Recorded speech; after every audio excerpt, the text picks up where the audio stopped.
On venait déjà de donner notre parchemin et nous étions déjà au niveau de la première partie qui nous parle des assistances humanitaires. Alors, nous avons montré la photo du grand monsieur ici à Barbe. Est-ce que parmi nous, il y a quelqu'un qui a déjà vu ces messieurs ici ou bien qui les connaît? Je crois que c'est Henri Dina, créateur de Croix-Rouge. Effectivement, c'est bien lui, monsieur Aridina. Et selon l'histoire,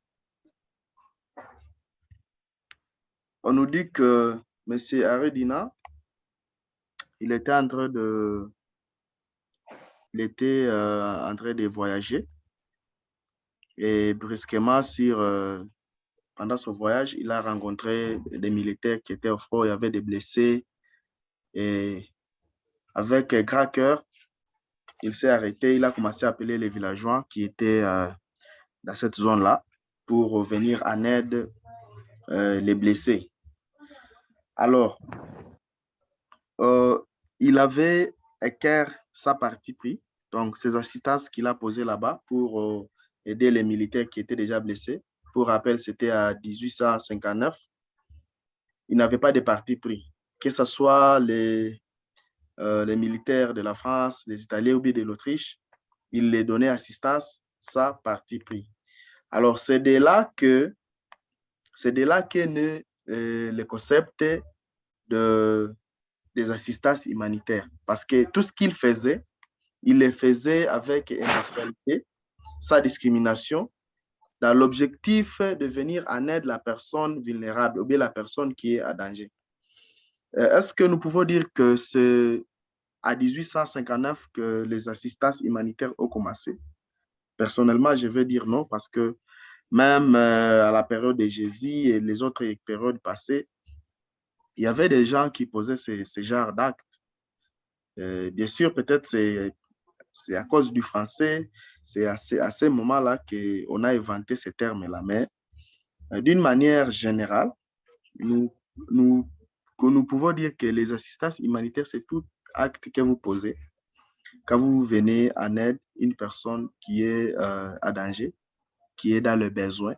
Ça pour autant attendre quelque chose de retour. Donc, vous m'assistez, vous m'aidez. Vous n'attendez pas que je puisse vous payer par rapport à ce que vous m'avez fait. Mais la première personne qui a commencé l'œuvre des humanitaires, il s'appelle Harry Dinan. Donc, on peut même dire que la première organisation humanitaire, c'est la CICR ou bien Croix-Rouge internationale. Alors, je voulais maintenant éclaircir ici certaines personnes. Je sais que l'auditoire est mixte. Il y a des gens qui ont déjà des expériences dans le monde humanitaire, d'autres n'en ont pas. Mais à ce niveau ici, nous voulons juste montrer que quand il y a des problèmes, quand il y a des problèmes qui nécessitent les interventions ou bien les aides, normalement, la première personne qui doit venir en aide aux populations vulnérables, c'est l'État. Donc, c'est l'État qui doit d'abord venir assister le vulnérable. Et dans ce cas, on parle de la protection civile. Mais comme vous savez, dans beaucoup de pays, l'État est incapable. Bon, ce n'est pas à dire qu'il est incapable. Peut-être c'est la volonté qui n'est pas là. Les autorités n'ont pas la volonté d'assister leur peuple. C'est pourquoi, lorsque l'État échoue à couvrir certains besoins ou à venir en assistance certaines populations de son propre pays, c'est comme ça il fait appel aux organisations non gouvernementales, ce qu'on appelle les ONG. Mais nous devons mettre en tête que dans d'autres pays, les ONG n'existent pas. Donc, quand il y a un problème, quand il y a une crise, le gouvernement lui-même cherche comment il va sortir sa population de cette crise. C'est le cas du pays comme le Japon. Quand il y a eu les séismes, on nous signale que c'est le gouvernement lui-même qui a disons, qui a sauvé sa population. Quelqu'un écrit dans le chat qu'il ne me capte pas. Est-ce que vous autres aussi, vous ne me captez pas?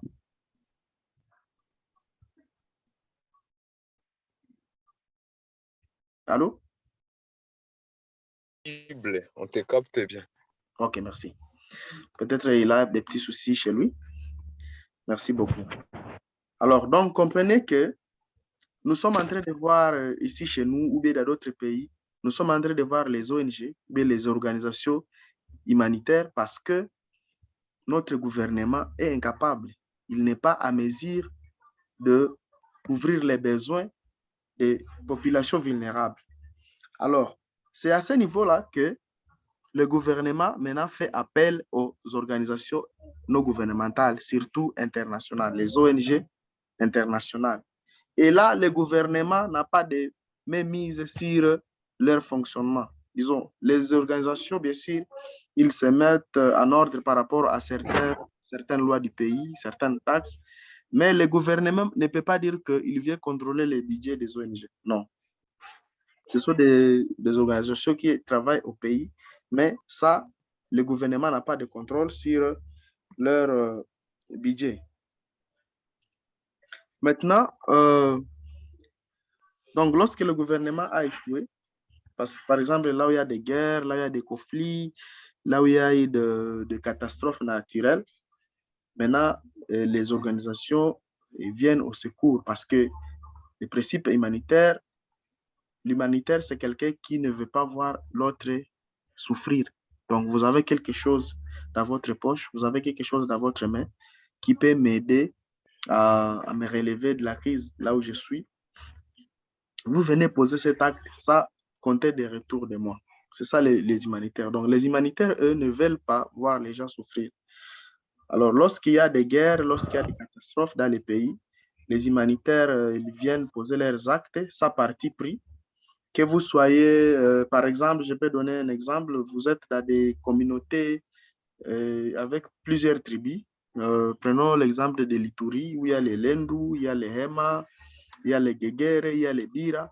Brusquement, vous arrivez dans un endroit où il y a eu guerre entre deux ou trois communautés, mais vous trouvez certaines populations ou bien certains peuples qui se sont déplacés.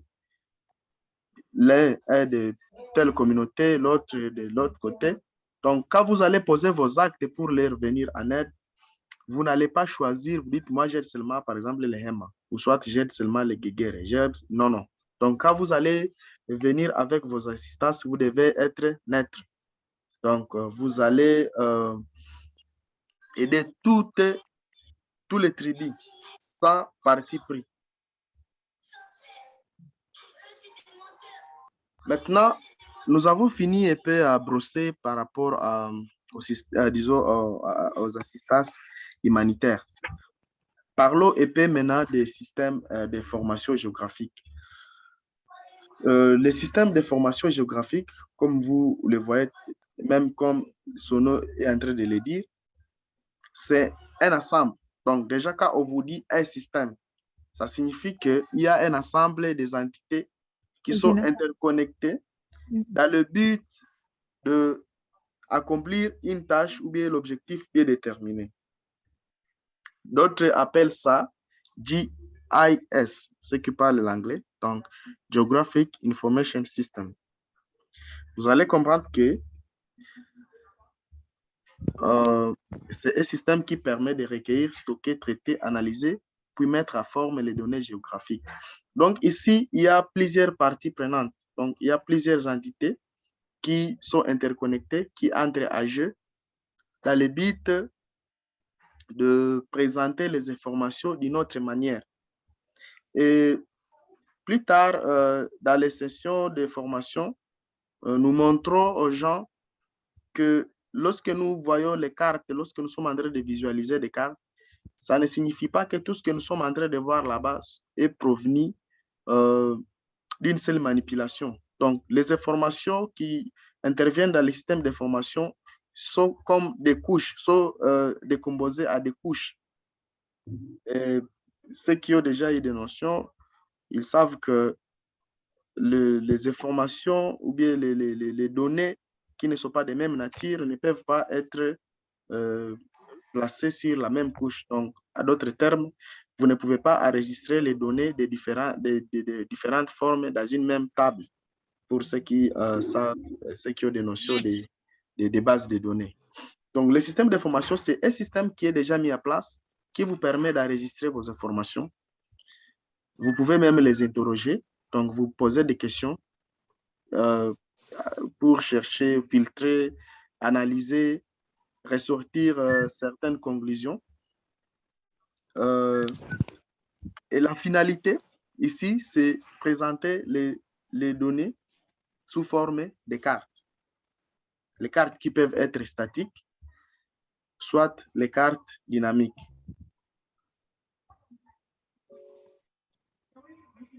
Alors, quelqu'un me dit d'essayer d'augmenter le volume. Est-ce que je verrouille ici? Laissez-moi voir si je verrouille le micro. Non, il est même... OK, c'est bon. Voilà. Donc, soyons apaisés. Je vais donner le moment pour les questions. Donc, quand vous avez quelque chose que vous ne comprenez pas, écrivez quelque part. Il y aura un moment où nous allons faire les échanges. Vous allez poser vos questions.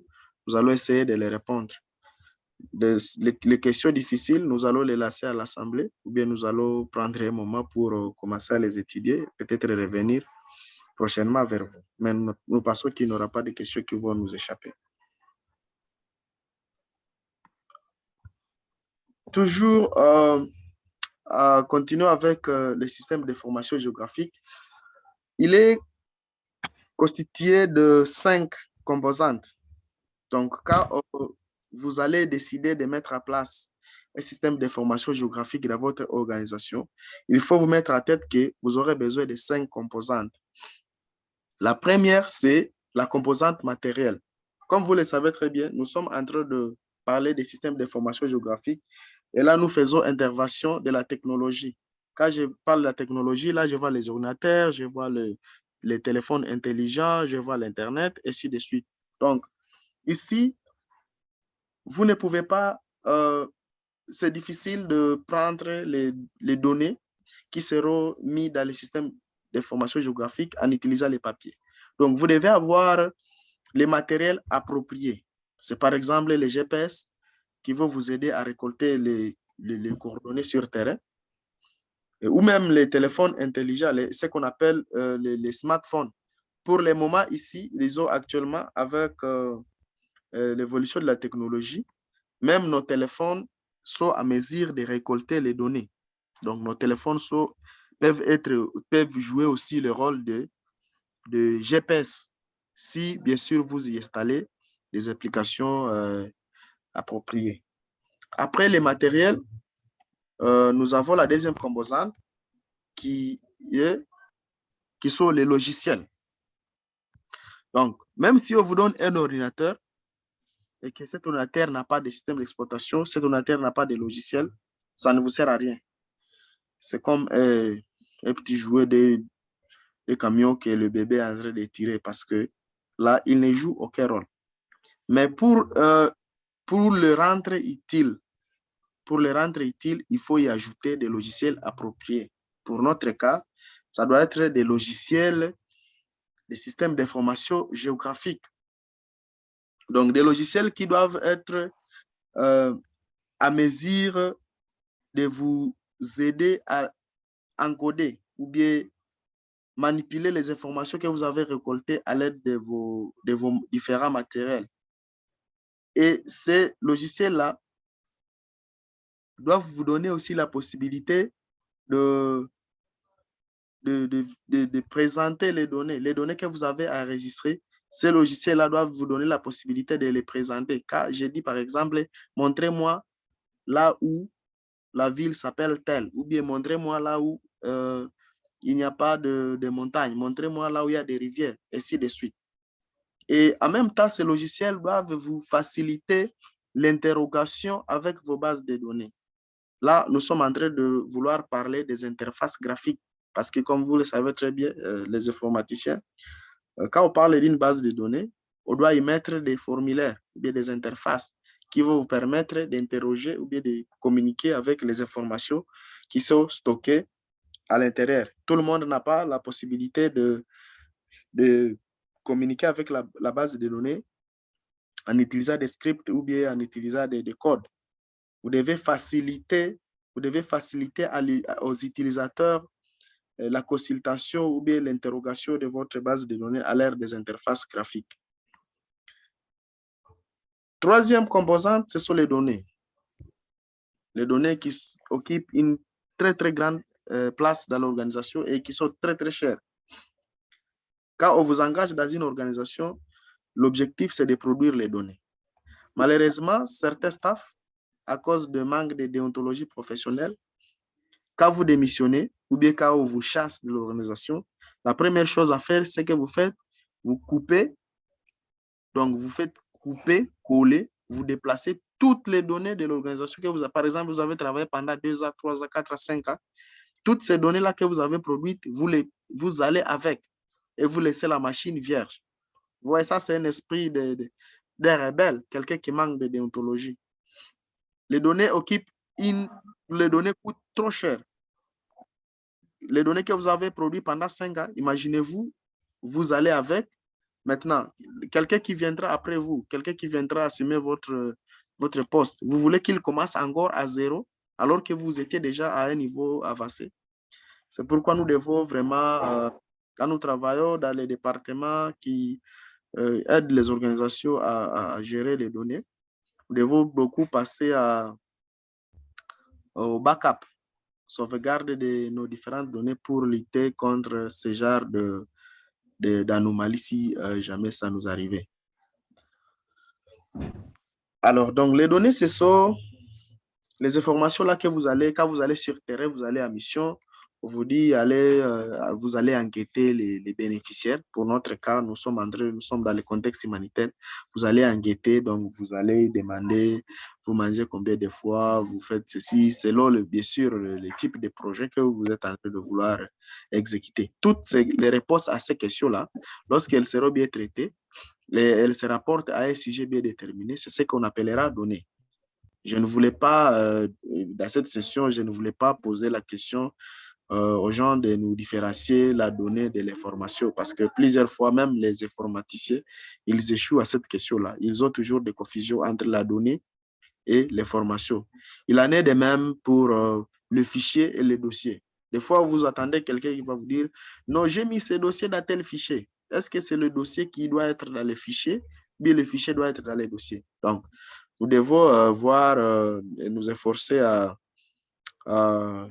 avoir certains termes déjà bien placés, donc mettre chaque mot à sa place. Passons à la troisième composante du système d'information géographique, ce sont les utilisateurs. Nous avons dit, vous devez avoir les matériels, vous devez avoir les logiciels, vous devez avoir les données. Mais bien sûr, même si vous avez tout ça, ça doit être manipulé. Ça doit être manipulé par des gens. Donc, les gens doivent être embauchés dans votre organisation pour manipuler tout ça, afin de vous produire les différents rapports, afin de vous produire, par exemple, des cartes pour notre cas, afin d'aller sur le terrain, faire la récolte. Donc, les utilisateurs, un système d'information sans utilisateur n'en est pas un. C'est pourquoi vous comprenez qu'il est toujours aussi important d'avoir les utilisateurs qui vont vous aider à faire la récolte de vos informations. Et aussi avec la technologie, merci à la technologie parce qu'il y a certaines données que vous pouvez récolter sans que vos utilisateurs puissent se rendre sur le terrain. Donc, il y a certaines informations, certaines données que vous pouvez récolter en état sur place. Mais pour les cas des assistances humanitaires, vous devez être sur place pour vous rassurer que ces actes, vos assistances se sont passées à ces lieux et les gens qui ont eu les assistances, ce sont les vrais bénéficiaires. Parce que vous savez, il y a certaines organisations où il y a la fraude, ils détournent même les assistances.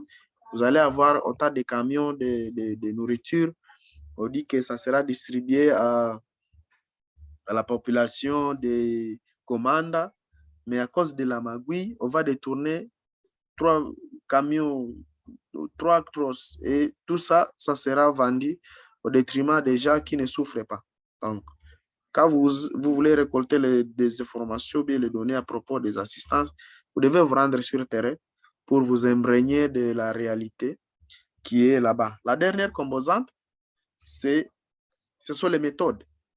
Comme vous le savez très bien, comme je le disais, une organisation, c'est comme la maison. On peut dire ça, c'est une organisation humanitaire internationale, oui. Celle-là aussi, oui. Mais toutes les organisations n'ont pas la même manière de travailler. C'est la même chose comme pour les maisons. Chacun a sa famille et chaque famille a sa façon de vivre. Tous nous sommes sur la terre, nous pouvons être même dans le même quartier, mais nous n'avons pas la même manière de vivre. C'est la même chose pour les organisations.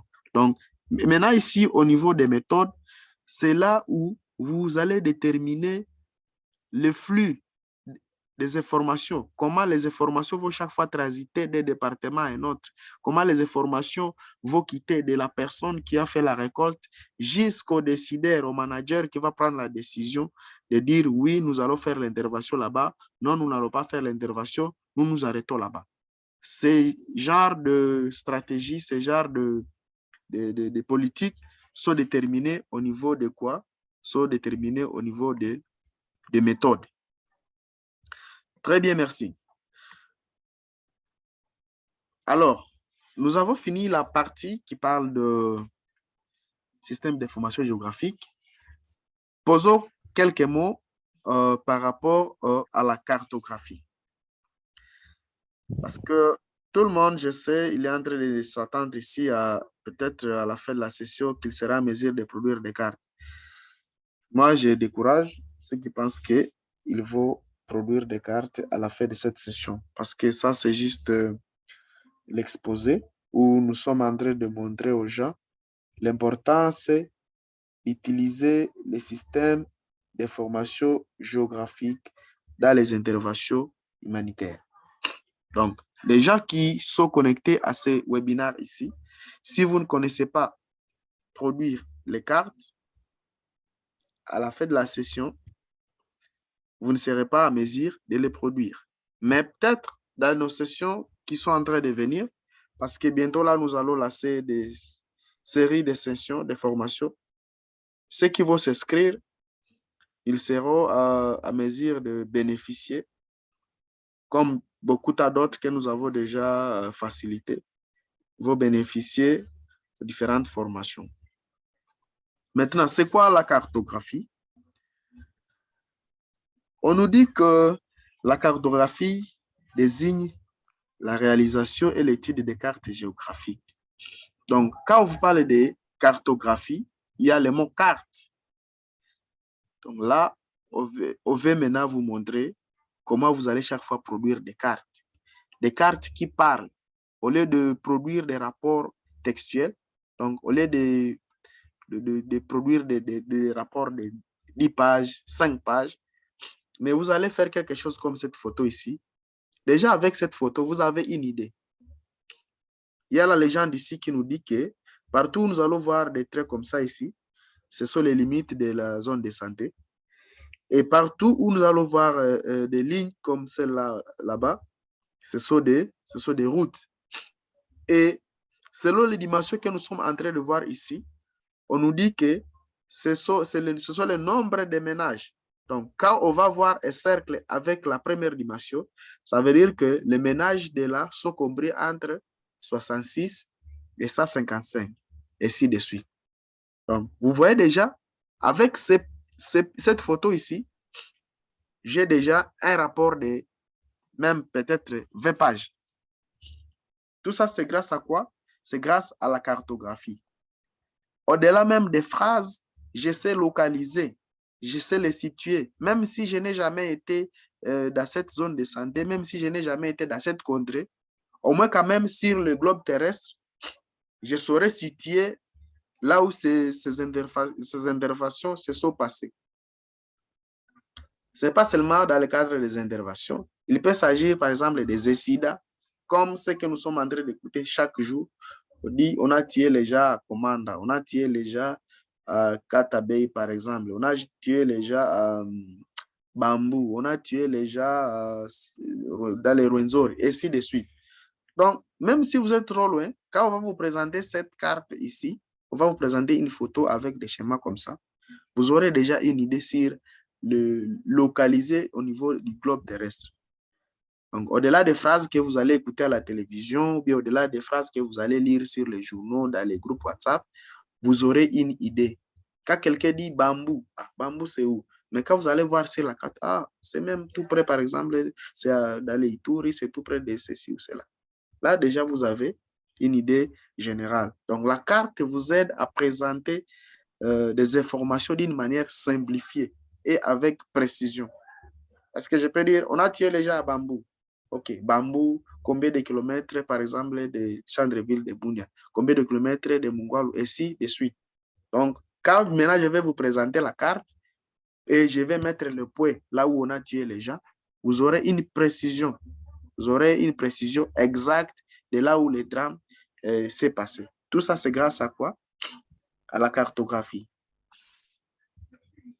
Alors, lorsque vous êtes en train de produire vos cartes, nous tous, nous savons que le monde, quand nous étions en train d'étudier, à partir même de l'école primaire, école secondaire, on nous disait que le monde est rond.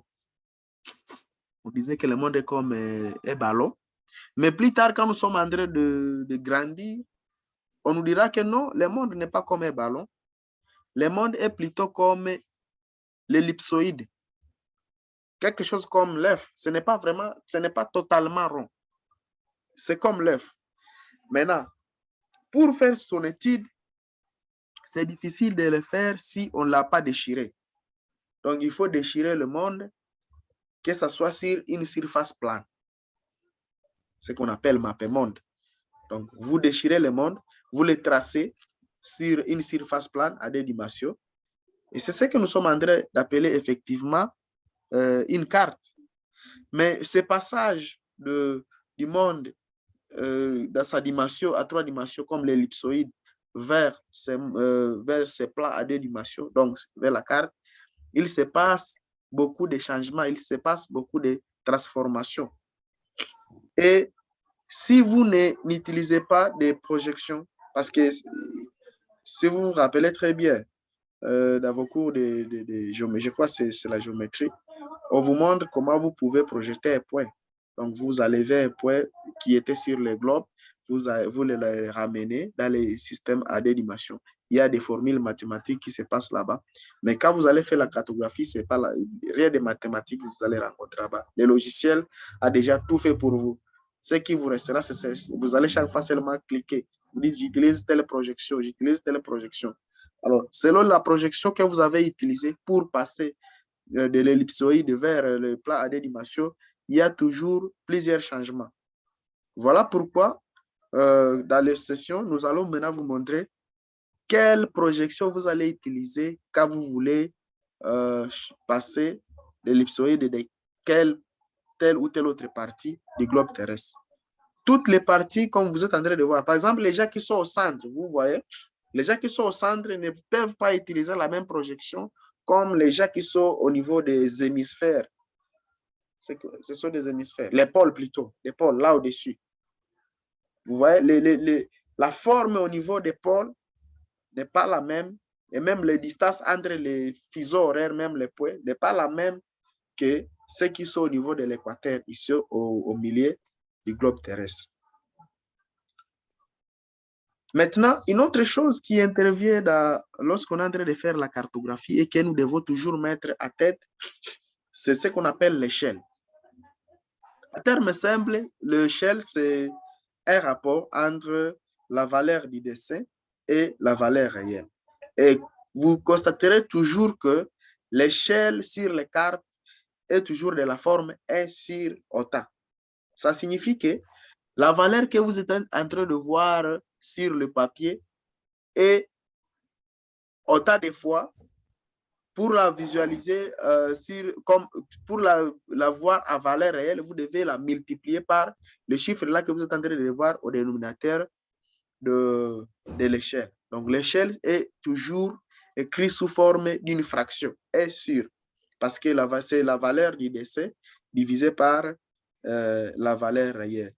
Alors, lorsque vous êtes en train de réaliser vos cartes, il y a des types de cartes. On va vous dire que ça, c'est une carte à grande échelle ou ça, c'est une carte à petite échelle. Malheureusement, quand vous serez en train de voir ces deux types de cartes, c'est quelque chose qui est un peu contradictoire. Là où on a dit que ça, c'est une carte à grande échelle, c'est là où vous allez voir le dénominateur avec un petit chiffre, disons un petit nombre. Et l'échelle disons la carte à petite échelle, c'est là où vous allez voir la fraction qui a un nombre, disons un grand nombre. Je peux illustrer ça par cet exemple ici. Il s'agit d'une carte que nous avons aussi quand nous étions en train de faire nos interventions en 2019 dans les territoires de Lubero, précisément dans la zone de santé de Moussienene, si je ne me trompe pas. Voilà. Ce que vous êtes en train de voir ici au milieu, normalement, ça, c'est la carte à petite échelle. Vous allez me dire, mais ça, c'est ce qui... ça ressemble maintenant à une grande carte, c'est qu'on devait dire à grande échelle. C'est faux. Ça, c'est une carte disons, à petite échelle. Mais celle qui est ici à côté, c'est la carte à grande échelle. Pourquoi? Lorsque vous êtes en train de voir une carte à petite échelle, c'est vrai, vous allez, sur cette carte-là, vous allez y voir beaucoup d'entités, beaucoup de features. Mais d'autres même, peut-être, ne seront pas très bien visibles. Maintenant, pour bien les visualiser, vous devez maintenant utiliser une carte à grande échelle, comme ici maintenant. Donc, pour la carte à grande échelle, il y aura d'autres parties, d'autres entités qui ne seront pas visibles. Vous allez seulement vous focaliser à la partie qui vous intéresse. Par exemple, pour notre cas, nous sommes seulement concentrés à la zone de santé de Moussienene, où on a montré les différents sites d'intervention avec des différents bureaux. Mais pour la carte à grande échelle, elle était en train maintenant ici de répertorier les différentes zones de santé. Donc ici, il y a plusieurs zones de santé, mais d'autres informations ne sont pas visibles. Voilà donc la différence entre la carte à grande échelle et la carte à petite échelle. Maintenant, parlons de la collecte de données. Vous savez très bien, avant, dans le temps, il y a même, je suis désolé, même, il y a certaines organisations jusqu'aujourd'hui qui continuent à utiliser les papiers pour faire la récolte des données. Vous voyez, ça, c'est une tâche double. Vous allez au terrain, vous donnez aux enquêteurs les questions qui sont écrites sur le papier, ils vont compléter. De retour, ils vont maintenant commencer encore à encoder, écrire les réponses qui sont sur les papiers, les écrire dans un tableur, ça peut être d'Excel, d'Access, et ainsi de suite, pour maintenant vous permettre l'analyse et les interprétations. Ça, c'est doublement facturé l'organisation. Elle a payé les gens pour aller faire l'enquête. Encore une fois, elle va payer les gens qui vont faire les encodages. Soit, si on ne veut pas payer les gens qui vont faire les encodages, on surcharge la personne qui est chargée de la gestion des données. Et vous voyez, normalement, à l'heure actuelle, à l'heure où nous sommes, on ne doit plus continuer à travailler de cette manière-là. Nous devons vraiment utiliser les merveilles de la technologie. Donc, utiliser les smartphones, par exemple, soit utiliser les tablettes, ainsi de suite. OK. Laisse-moi prendre ça ici. Voilà. Je crois là, on est en train de me capter très bien. J'étais en train de montrer l'importance d'utiliser la technologie dans la collecte des données au détriment OK. Maintenant, quand on parle de collecte des données, c'est quoi la collecte des données? J'étais même déjà en train d'expliquer ça.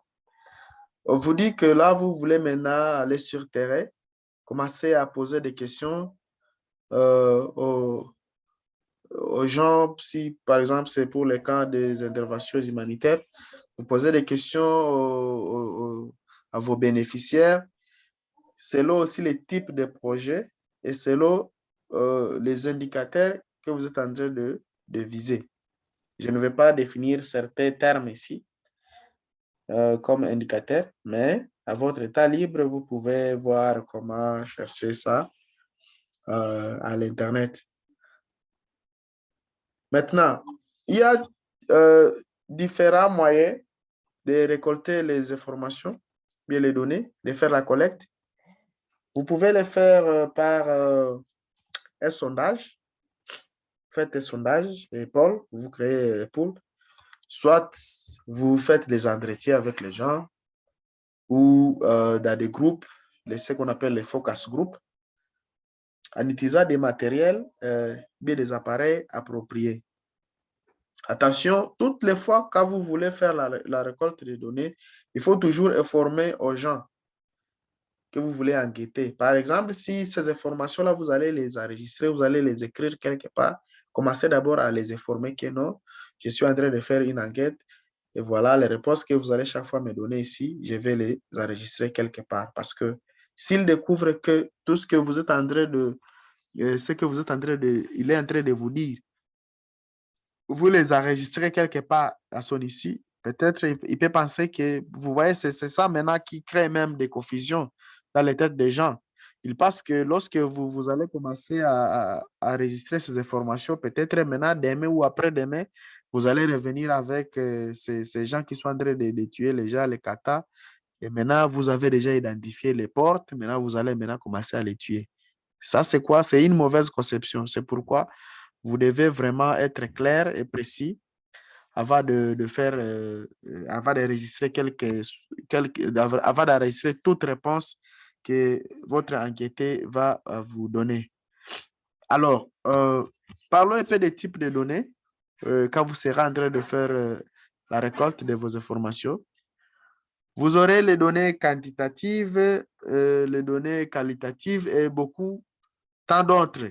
Donc, quand je parle des données quantitatives, là, je vois des chiffres, les données qui sont chiffrées, âge de bénéficiaires, le nombre d'enfants qu'il a, combien d'enfants filles, combien d'enfants garçons, il a combien de casseroles, et ainsi de suite. Ça, ce sont les données quantitatives, parce que là, on voit la quantité ou les chiffres. Mais vous pouvez encore une fois récolter les données qualitatives. Là, ce sont les données qui sont textuelles, comme avez-vous mangé, oui ou non? Par exemple, votre village, et ainsi de suite. Donc, au-delà maintenant de ces types de données, vous qui travaillez dans le système d'information géographique, vous devez ajouter les informations ou bien les données qui vont vous faciliter la localisation de vos bénéficiaires. Et ce sont les informations géographiques. Pour les cas, par exemple, de points, vous allez récolter la longitude et la latitude de ces points. Parce que si vous vous rappelez très bien dans votre cours de mathématiques, on vous disait que pour représenter les points, il suffit de déterminer les deux abscisses, X et Y, l'ordonnée, et disons, il suffit de déterminer les deux coordonnées, l'abscisse et l'ordonnée, donc X et Y. C'est la même chose pour les systèmes d'information géographique. Nous n'allons pas vraiment beaucoup passer notre temps à parler de ce type de données, mais au moins quand même, permettez que je puisse brosser les données qui existent dans les formations, dans les systèmes d'information géographique. Il y a les données qu'on appelle les types vectoriels. Donc, ça, ce sont des données qui peuvent être représentées géométriquement. C'est comme les points, la ligne, les polygones. Quand je parle des points, c'est par exemple, je peux dire là où se trouve un puits d'eau, ou bien, ou bien même là où se trouve même la maison d'une personne. Donc, la représentation d'une entité par un point ou un polygone dépend de l'échelle que vous avez considérée. Prenons un exemple concret. Quand on veut représenter la ville de Beni sur la carte de la RDC, vous voyez la dimension de la ville de Beni par rapport à la dimension de la RDC. Ça va se faire voir comme un petit point. Si on considère une carte à petite échelle, ça va se faire voir comme un petit point. Mais lorsque on est en train, par exemple, de vouloir montrer les différentes zones de santé de la ville de Beni, rien que les zones de santé, vous allez voir que la ville de Beni sera trop grande. Et les zones de santé seront visibles comme des polygones. Donc, les polygones, ce sont, même comme en mathématiques, ce sont des aires, des zones d'espace. Mais quand c'est le point, il est déterminé par la longitude et la latitude. Les lignes, ça peut être des rivières, donc les cours d'eau, ça peut être les routes, ça peut être les chemins de fer, ainsi de suite. Ça, ce sont les données de type vecteur. D'autres types de données qui existent dans le système d'information géographique, ce sont les données raster, les rasters. Ici, maintenant, les données sont représentées sous forme de matrices, donc sous forme de petits carrés, où chaque carré représente une valeur qui est déterminée sur base de la couleur de cette partie-là.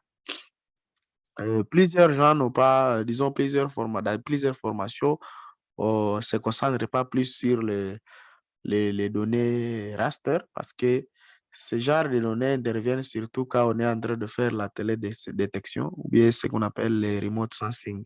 Donc, quand on veut maintenant on veut analyser les images, par exemple, qui viennent des satellites, qui viennent des drones, dans les cas on veut faire ce qu'on appelle la prévision, quoi. Donc, à partir des images, on va voir après 2 ans, après 3 jours, cette zone sera comment. Donc, là, on utilise les données raster. OK. Maintenant, toujours en parlant de SIG, vous pouvez peut-être déjà, vous pouvez avoir déjà intégré dans vos questionnaires d'enquête les questions qui vous permettent de récolter les coordonnées ou bien les informations géographiques. Mais ça vous sert à quoi? Est-ce que vous les récoltez juste pour plaire au bailleur ou bien pour plaire au manager? Ou au finish, vous les utilisez quand même? Ou bien vous les laissez juste dans vos feuilles Excel et à la fin, vous les exportez dans des rapports à Word, à PDF? Il y a un adage qui dit que un dessin vaut mieux qu'un long discours. Cet adage résume presque tout ce que nous avons dit depuis le début. Donc, au lieu de chaque fois récolter vos informations, vous les présentez comme des chiffres, disons comme des longs textes. Une simple carte ou bien une seule photo peut vous aider à tout dire. Quelqu'un qui va lire comme ça la photo de la carte, il va directement comprendre que c'est lui qui lira votre rapport de 10 pages, de 20 pages, de 100 pages. Pourquoi? Parce que des fois, quand on est en train de faire le rapport sous forme textuelle, on a l'air de vouloir mettre des mots compliqués ou bien des mots qui vont séduire le lecteur de votre texte et ainsi de suite. Alors que pour quelqu'un qui a présenté ces informations sous forme d'une carte, cette personne qui va lire cette carte-là, il va seulement se concentrer ou bien ce qui sera dans sa tête, ce sont les informations qui sont là-bas. Il va les comprendre exactement comme ce qui est là. Mais quand ce sont des phrases, chacun peut les interpréter comme il veut. C'est pourquoi il y a des questions que, en tant que de staff, en tant que de gens qui travaillent ou bien qui ne travaillent pas, mais qui voudront travailler un jour, nous devons nous poser ces questions ici. Est-ce que dans nos organisations, il arrive des fois que nous allons en mission sur terrain? Oui, peut-être. Maintenant, lorsque nous y arrivons, toutes ces données-là que nous récoltons, où est-ce que nous les mettons? Nous les laissons seulement dans nos documents, au PDF, Word, et ainsi de suite. Aussi, est-ce que nous avons ce souci-là de vouloir les visualiser sur une carte pour rendre compte des besoins et planifier nos activités à conséquence? Parce que, comme je le disais tantôt à l'introduction, une carte parle très bien que des textes. Pourquoi? Parce que quand vous voyez déjà les informations sur la carte, vous avez une idée sur la localisation. Quand on vous dit qu'on a tué quelqu'un à Komanda, c'est différent de quelqu'un qui vous vient directement avec une carte. Il dit, voici là où on a tué quelqu'un. Vous pouvez penser qu'on a tué quelqu'un dans les quartiers de Komanda, alors que peut-être on l'a tué juste là au rond-point de Komanda. Celui qui va vous présenter cette information avec précision, c'est celle-là qui va vous la présenter sous forme d'une carte. Parce que là, vous allez directement voir la localisation de là où s'est passé l'incident. Ou soit, est-ce que vous voulez lancer votre projet? Vous avez peut-être, vous avez eu le financement ou bien vous avez votre fonds propre. Vous voulez lancer un projet, mais vous ne savez pas réellement là où se trouve votre zone d'intervention. On vous dit toujours que non, notre zone, ce projet sera exécuté par exemple à Mutuanga. Vous connaissez seulement le nom de Mutuanga. Vous ne savez pas si Mutuanga se trouve où par rapport à la ville de Beni. Vous ne savez pas si Mutuanga se trouve où par rapport à l'Ouganda. Vous ne savez pas si Mutuanga se trouve où par rapport à Nobili, Kamango. Mais quand vous avez déjà les données et que vous les avez présentées sous forme d'une carte, vous avez une précision exacte sur la zone où vous voulez opérer vos interventions ou bien vous voulez faire vos manipulations. Voilà, donc ça ici, c'est une carte qui vient toujours illustrer ce que je suis en train de dire par rapport à la présentation des données. Donc là, déjà, nous sommes à la dernière partie qui parlait de la présentation des données. On nous dit que les données, présenter les données implique d'organiser et de communiquer les données recueillies lors d'une enquête sous diverses formes. Ça peut être visuel, ça peut être audible, ça peut être audiovisuel, ainsi de suite. Ça peut être sous forme de tableau, ainsi de suite. Donc, normalement, il n'y a pas une technique qui est, disons, qu'on peut considérer que c'est efficace pour présenter les données. La présentation, ça dépend des types de données que vous avez récoltées. Ça dépend des types de données que vous avez récoltées. Certaines données, bien sûr, on peut les représenter sous forme de texte et ça va passer. D'autres encore, on peut les présenter sous forme de tableau, ça va passer. D'autres encore une fois, si vous les présentez sous forme de texte ou même de tableau, ça ne va pas passer. Il faut toujours les présenter sous forme de cartes. Donc, les données qui ont besoin d'être visualisées, donc qui ont des informations qu'on peut localiser sur la carte, disons sur le globe terrestre. Voilà, j'étais en train de dire, on peut présenter les données sous forme de texte. Là, on va chercher à présenter des mots qui vont séduire quelqu'un qui va lire, tirer son attention pour avoir le goût de lire même paragraphe suivant. On peut aussi, encore une fois, les présenter sous forme de tableaux. Mais on nous dit ici, lorsque vous présentez vos informations sous forme de données, disons sous forme de tableaux, ça doit être très clair. Et c'est là, les tableaux ne doivent pas encore une fois avoir beaucoup de textes. Il ne doit pas avoir beaucoup de textes. Ça doit être vraiment très clair pour ne pas donner beaucoup de travail encore à quelqu'un qui va lire ces tableaux, répéter, donc avoir une répétition des informations, ce qu'on appelle la redondance des informations. Maintenant, nous, en tant que si je peux dire, nous sommes en train d'évangéliser pour que vous puissiez aussi commencer à utiliser les systèmes d'information géographique dans vos organisations ou partout où vous travaillez. Nous ne devons pas présenter nos données comme textuelles. Donc, au-delà des questions qui sont qui demandent des présentations textuelles, on encourage qu'on puisse ajouter d'autres questions qui vont parler de la localisation. Parce que quand vous allez ajouter la localisation dans vos actes, dans vos actions que vous êtes en train de poser sur le terrain, bien sûr, ça va même aussi donner l'idée aux autres personnes qui peut-être voulaient aller faire la même chose que vous là-bas. Déjà, quand ils vont voir, ah, ces gens se sont déjà positionnés ici.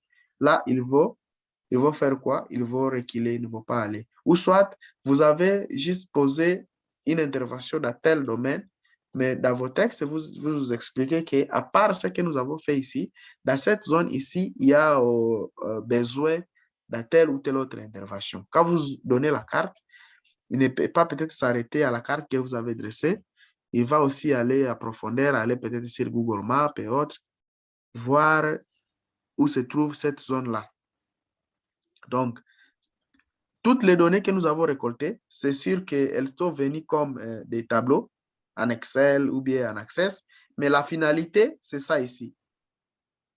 Donc, nous étions en train d'arriver à différents sites. J'ai dit, OK, ici c'est Kahondo, Bugando, par exemple, comme des textes, des tableaux comme ça. Mais la finalité, vous avez déjà une idée là-bas. Vous dites, ah, Bugando, là c'est à la frontière avec l'Ouganda. OK, c'est bon. Donc, par exemple, quand je suis en train de faire des interventions là-bas, si ça bardait, je vais prendre la route pour me sauver, je vais prendre la route de l'Ouganda, ou bien je vais prendre la route de Kamango, selon vos moyens, ou bien selon ce que vous jugez comme moyen et disons route efficace pour vous. Prenons encore une fois un exemple de présentation des données. Ici, je vais y aller par une expérience que nous avons. Nous avons eu des interventions à Oicha, dans des différents quartiers, et on était à mesure de synthétiser.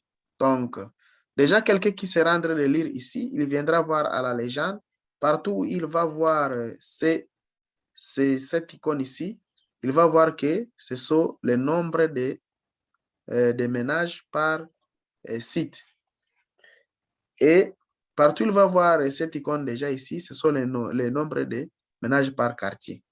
Donc, vous voyez, à Oicha, il y avait autant de personnes dans les quartiers Oicha, Massosi, et ainsi de suite. Donc, déjà là, vous voyez, vous avez une idée globale, une idée générale.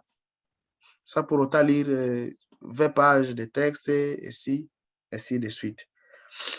C'est par là que nous bouclons notre présentation. Elle a été un peu longue, mais nous nous excusons pour tous les désagréments que nous avons connus, causés par la connexion Internet. S'il y a 2, 3, 4 questions, elles sont les bienvenues.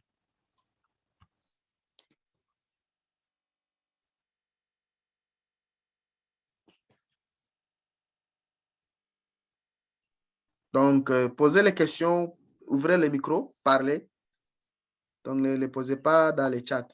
Sentez-vous libre de vous exprimer pour que les autres puissent aussi en profiter.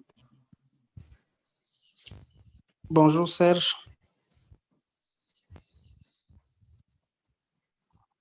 Allô, vous m'écoutez? Moi, je t'écoute bien. J'étais en train de... J'avais une question en fait. Je suis Justin. Je suis à nous. Ma question est celle-ci. Alors, est-ce que vous êtes là? Oui, Serge, vous êtes là?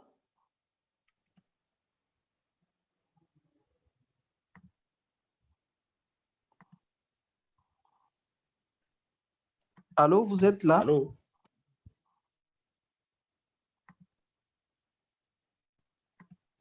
Allô, vous êtes là? Allô?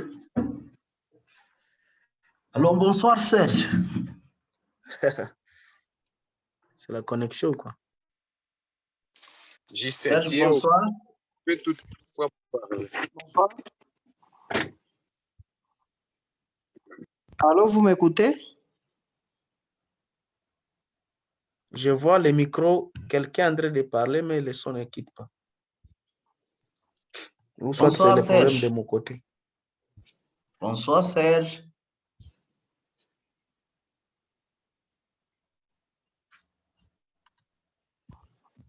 Là, vous pouvez m'attendre? Allô? Bonsoir Serge. Est-ce que vous pouvez ouvrir la vidéo comme ça on peut se parler? Si vous voyez quand même la personne lever la main, ça veut dire qu'il est en Aïe, train aïe, de aïe. suivre. Je vois seulement les gestes, mais je n'écoute rien. Malheureusement. Et au fait, je ne sais pas si vous m'écoutez Serge. Allô? Allô? Oui Serge, est-ce qu'on est en train de se suivre ou Je pas? vois Zadok. Vous m'écoutez? Affirmatif, c'est... Oui, moi je suis en train de bien écouter. Mais nous, on ne vous écoute pas. Ouais, problème de son. J'ai ouvert le micro, mais ça ne parle Mon volume, hein? pas. Certainement, oui. Ouais. Nous, on peut vous attendre, Zadok.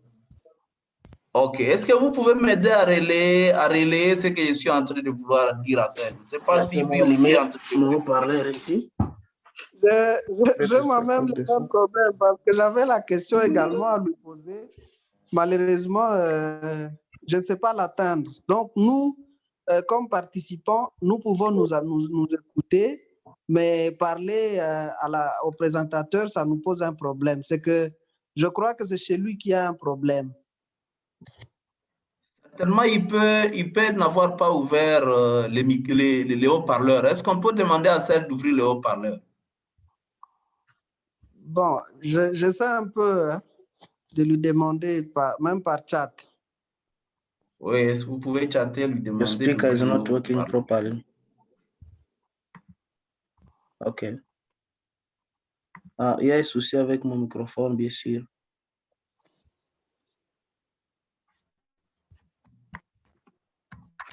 OK, là, je peux écouter quand même. Vous pouvez nous Oui, écouter. bonsoir Serge. Bonsoir, j'écoute maintenant là-bas. Il y avait un souci. Ok, d'accord. Nous sommes en train de vous remercier de la présentation et là,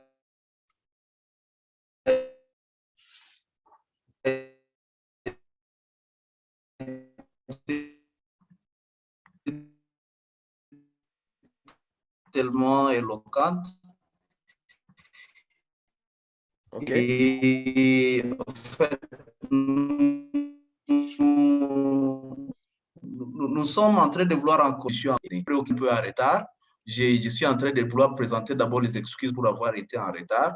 Et je voudrais dire que à un moment donné, quand vous pouvez avoir un peu de temps, au-delà de partager cette vidéo que vous étiez en train d'enregistrer, il serait peut-être mieux de nous aider à standardiser